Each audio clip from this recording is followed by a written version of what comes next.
Next Thursday, 7 out of 10 people in England will go to the polls. You can actually see the areas that are up for election here on this map. It's not Scotland, it's not Wales, and it won't be Northern Ireland for a couple of weeks, nor is it London. These largely kind of metropolitan and borough councils, 230 of them, over 8,000 seats, are up for election. But what's going to happen? Well, we've teamed up with YouGov in order to actually try and predict, to project in their language, what's going to happen. They've actually identified 16 different councils that reflect kind of key battlegrounds in the forthcoming general election. So there's some in the red walls where Labour have been under pressure from the Tories, some in the blue wall where the Conservative Party have been under pressure from the Liberal Democrats. And there are just some of the key places that you often hear about on election night because they represent big battles. So we've looked at all of them to try and come to the most comprehensive picture possible. Let's start with what's going on in the red wall. Now, we've picked up on a number of councils, 5 councils from Dudley in the West Midlands up to Darlington up in the Tees Valley. And what the pattern here has been the Conservative Party making advances in the last few years in what traditionally had been a Labour heartland. So let's watch what's going to happen, YouGov think, next week. And here it is. You can see, actually, Labour making quite strong advances. Where there are 2 arrows here, it means that there are going to be strong gains for Labour, they predict. Now, look at Darlington. Currently, the Tories have been doing well. It's under no overall control, but that could fall into Labour hands. That will be a good result for Labour.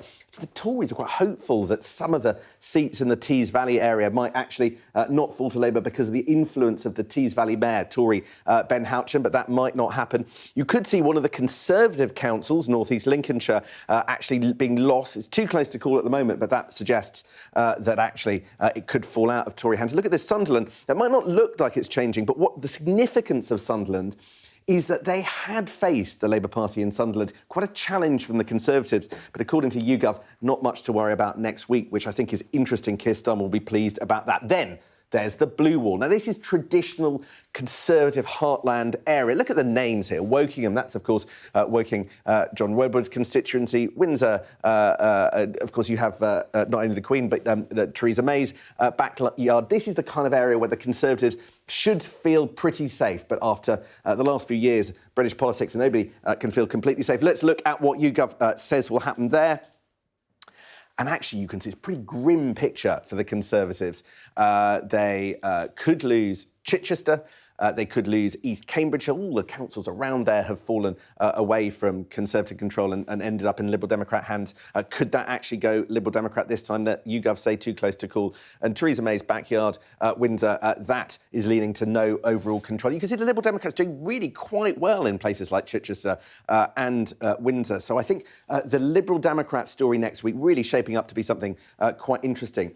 But then there's one other type of seat. Now, these are the kind of seats all around the country where really the Labour Party and the Conservative Party face it off. And these are some of the key seats that control, that could swap sides. And so what's going on in the councils are pretty important, from Swindon, which I know that all the main parties are looking at closely, through to Plymouth, which the Labour Party think are really important because of the demographics there, which represent the wider country. And here's what's happening there. Now, here, what you can see is in a lot of these, there is some sense of Labour improvement in the situation, and you do have one potentially standout result, which would be Swindon, currently Conservative control, actually leaning to go all the way over to the Labour Party control. That means that it doesn't end up in no overall control. It goes all the way. Strong performance there. Elsewhere, though, you're seeing just a single arrow suggesting that Labour are doing well, but not perhaps as well as they need to because of the enormous amount in to claim. Maybe they get Plymouth as well. Maybe they can take Worcester. No sign of any improvement in the southeast. Dartford in Kent doesn't look like they're making any headway there. I think YouGov think that these kinds of councils, it's a perfectly respectable performance from Labour, but given the mountain they've got to climb, perhaps could be doing a little better from these. There's only 6 days to go. Watch Sky News next Thursday night, Friday for the results. We'll find out whether these predictions turn out to be true. Certainly will. Sam, for now, thank you.